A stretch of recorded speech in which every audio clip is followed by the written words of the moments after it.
បាទសួស្តីបងប្អូនទាំងអស់គ្នាជួបគ្នាក្នុងវីដេអូថ្មីថ្ងៃនេះខ្ញុំមកណែនាំពីរបៀបជិះរថភ្លើងនៅក្នុងប្រទេសកូរ៉េតាមរយៈកម្មវិធី T-Map កម្មវិធីដែលខ្ញុំលើកនេះគឺយើងប្រើសម្រាប់ខ្សែរថភ្លើងវាយកាតបងប្អូនមិនមែនជាប្រភេទទិញសបុតទេសូមបញ្ជាក់អញ្ចឹងដើម្បីកុំឲ្យខាត់ពេលយូរយើងចូលមកកម្មវិធីយើងមកបន្ទាប់មកបងប្អូនចុចពាក្យថា Home ខាងឆ្វេងដៃហ្នឹងបន្ទាប់ចុចពាក្យថា Home រួចបងប្អូនមើលមកលើគេដាក់ថា Pyoli Han I Dong ចុចលើពាក្យហ្នឹងមកបាទបន្ទាប់ពីហ្នឹងបងប្អូនមើលមកក្រោមនេះគេដាក់ថា Chihachol no Sonto ចុចលើពាក្យហ្នឹងមកពីបងប្អូនមើលខាងស្ដាំដៃដែលគេមានដាក់ថា Busan ហ្នឹងគឺយើងចុចលើពាក្យហ្នឹងមកចុចសញ្ញាព្រួញដែលមានចិត្ត Busan ណាចុចពាក្យហ្នឹងមកបាទបន្ទាប់មកបងប្អូនមើលពាក្យខាងលើគេគេដាក់ថា Suto Kwon ចុចពាក្យ Suto Kwon ហ្នឹងមកពេលដែលបងប្អូនចុចពាក្យ Suto Kwon គឺគេនឹងបង្ហាញខ្សែរថភ្លើងនៅក្នុងប្រទេសកូរ៉េសរុបទាំងអស់ហ្នឹងមានប្រមាណគឺគេបង្ហាញឲ្យយើងឃើញទាំងអស់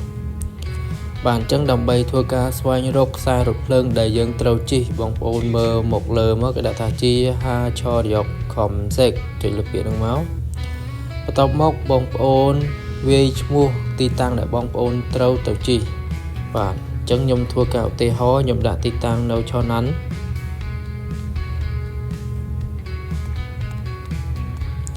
បាទពេលដែលបងប្អូនដាក់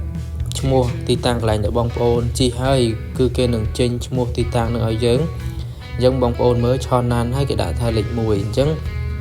លេខ1ពណ៌ខៀវចាស់ហ្នឹងតំណាងឲ្យខ្សែរថភ្លើងពណ៌ខៀវដែលយើងត្រូវមើលក្នុងផែនទីហ្នឹងហើយលេខ1គឺជាប្រភេទខ្សែរថភ្លើងទី1បន្ទាប់មកបងប្អូនចុចលើពាក្យឆណាន់ហ្នឹងមកបន្ទាប់មកបងប្អូនមើលពាក្យគេដាក់ថាឈូលប៉ាល់ចុចលើពាក្យឈូលប៉ាល់មកបន្ទាប់ពីចុចឈូលប៉ាល់ហើយបងប្អូនមើលមកលើដែលគេដាក់ថាថូឆាប់ជីអ៊ីបយ៉កចុចលើពាក្យហ្នឹងមកចំណុចនេះគឺយើងបំពេញកន្លែងដែលយើងត្រូវចុះបងប្អូនជិះពីឆណាន់ទៅចុះនៅណាអញ្ចឹងខ្ញុំជិះទៅចុះនៅស៊ូវុនអញ្ចឹងខ្ញុំដាក់ពាក្យស៊ូវុនមកពីវាយពាក្យស៊ូវុនហើយបងប្អូនមើលកន្លែងអក្សរនេះទៅគេដាក់ថាស៊ូវុនហើយលេខ1ពណ៌ខៀវបានន័យថាខ្សែរថភ្លើងដែលយើងត្រូវជិះទៅចុះហ្នឹងគឺខ្សែលេខ1ដូចគ្នាមានពណ៌ខៀវអញ្ចឹងបងប្អូនចុចលើពាក្យស៊ូវុនហ្នឹងមកបាទអញ្ចឹងចូលមកដល់ចំណុចកន្លែងនេះបងប្អូនមើលកន្លែង52នាទីហ្នឹងបានន័យថាម៉េចយើងចុចលើពាក្យ52នាទីហ្នឹងមកបាទបន្ទាប់មកបងប្អូនមើលពាក្យថា Cheso Sikan គឺប្រភេទខ្សែរថភ្លើងជម្រើសទី1ដែលគេបង្ហាញឲ្យយើងមើលកន្លែង52នាទីនេះណាគឺគេដាក់ថា52នាទីសំដៅទៅលើការធ្វើដំណើររបស់យើងគឺមានរយៈពេល52នាទីពីឆណាន់ទៅចុះនៅស៊ូវុនអញ្ចឹងបងប្អូនមើលមកកន្លែងខាងក្រោមនេះតែគេដាក់ថា Il Hoson ម៉ោងចេញដំណើរគឺម៉ោង 8:16 ម៉ោង 8:16 ព្រឹកគឺគេធ្វើការចេញដំណើរហើយបន្ទាប់មកបងប្អូនមើលបន្ទាប់ទៀតមកមើលកន្លែងនេះគេដាក់ថា Ilke Yok Idong បានន័យថាយើងជិះហ្នឹងគឺឆ្លងកាត់7ចំណត់ទៅដល់ស៊ូវុនបាទអញ្ចឹងចំណុចកន្លែងស៊ូវុននេះបងប្អូនមើលគឺ9:04នាទីគឺសំដៅទៅលើពេលដែលយើងជិះពីឆណាន់ទៅដល់ស៊ូវុនគឺម៉ោង9:04នាទីគឺទៅដល់ហើយអញ្ចឹងចំណុចកន្លែង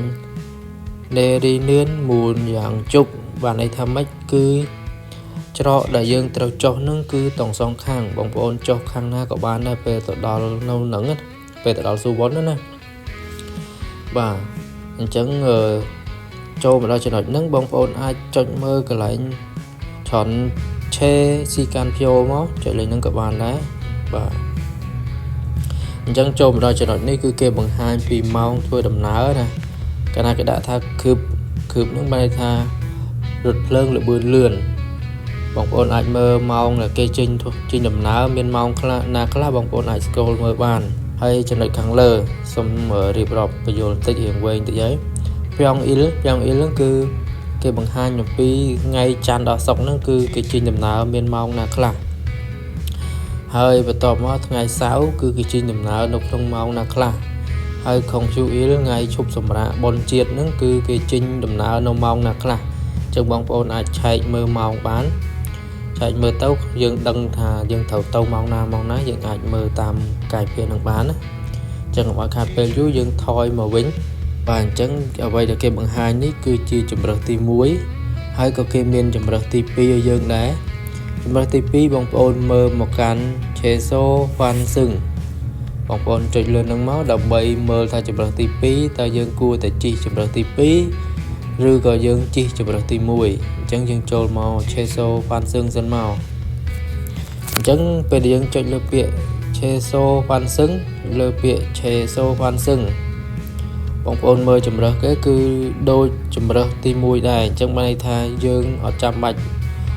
មើលជំរើសទី2ទេព្រោះអីជំរើសទាំងពីរហ្នឹងគឺដូចគ្នាអត់មានជំរើសណាដែលលឿនជាងនឹងឬក៏ស្រួលជាងនឹងទេបាទបន្ទាប់មកបងប្អូនមើលមកសញ្ញាកណ្ដឹងដែលគេដាក់ថាសឿងហាឆាកាលណាបងប្អូនចុចលើពាក្យសឿងហាឆាហ្នឹងពេលដែលរថភ្លើងបងប្អូនទៅដល់ទីតាំងដែលបងប្អូនត្រូវចុះគឺកណ្ដឹងហ្នឹងធ្វើការរោឲ្យយើងដឹងជិះវៀងបងប្អូនយើងជិះហួសអញ្ចឹងពេលខ្លះបងប្អូនយើងអត់ចាប់អារម្មណ៍យើងអាចជិះហួសអញ្ចឹងកណ្ដឹងហ្នឹងគឺគេផ្ដល់ដំណឹងឲ្យយើងពេលទៅដល់គឺគេនឹងធ្វើការរោឲ្យយើងដឹងថាអូទៅដល់កន្លែងដែលយើងត្រូវចុះហើយ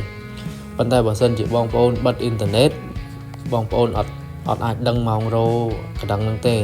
ក៏តែបងប្អូនបើកអ៊ីនធឺណិតរហូតដល់ទៅដល់ទីតាំងចុះហ្នឹងគឺកណ្ដឹងហ្នឹងនឹងធ្វើការរោឲ្យយើងដឹងបាទអញ្ចឹងវីដេអូនេះគឺមានតែប៉ុណ្្នឹងទេយើងជួបគ្នាក្នុងវីដេអូថ្មីក្រោយទៀតអរគុណបាយបាយជួបគ្នាវីដេអូក្រោយអរគុណជម្រាបលា